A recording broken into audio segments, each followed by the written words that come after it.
महत्त्वाच्या घडामोडीमध्ये आज सांगोलमध्ये प्रहार संघटनेचे अध्यक्ष बच्चूभाऊ कडू यांची भाई गणपतराव देशमुख यांच्या समाधीस्थळी ग्रेट भेट। बच्चूभाऊ आणि त्यांची प्रहार संघटना ही अपंगाच्या हितासाठी व गोरगरिबासाठी लढणारी संघटना।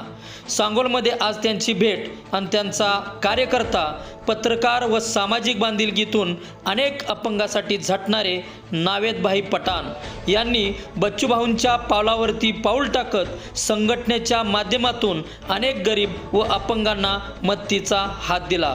बच्चूभाऊंनी तर भाई गणपतराव देशमुख यांच्या समाधीस्थळी माथा टेकून पुण्यतिथीनिमित्त सांगोलवासियांना भेट दिली। स्वर्गवासी आबासाहेबांच्या विचारांचा उजाळा व ते कसे देवमाणूस होते हे स्पष्ट केले। गणपतराव देशमुखांच्या समाधीस्थळी मी आत्ताच माथा टेकून आलेलो आहे। त्यांची पुण्यतिथी होती आणि मला तिथे आता उपस्थित राहता आलं हे तर माझं भाग्य आहे। एक विचाराचा लढणारा माणूस,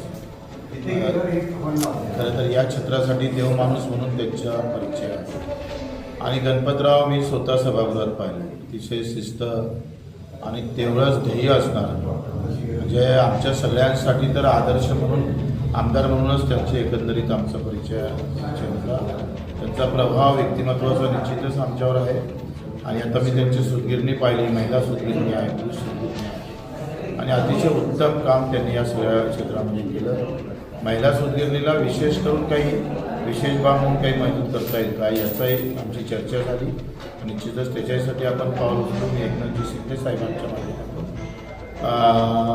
याला कसं मार्गी लावता येईल आणि त्या माध्यमातून गणपतरावांना श्रद्धांजली अर्पित करता येईल का असाही आम्ही प्रयत्न एकनाथजी शिंदेच्या माध्यमातून करू।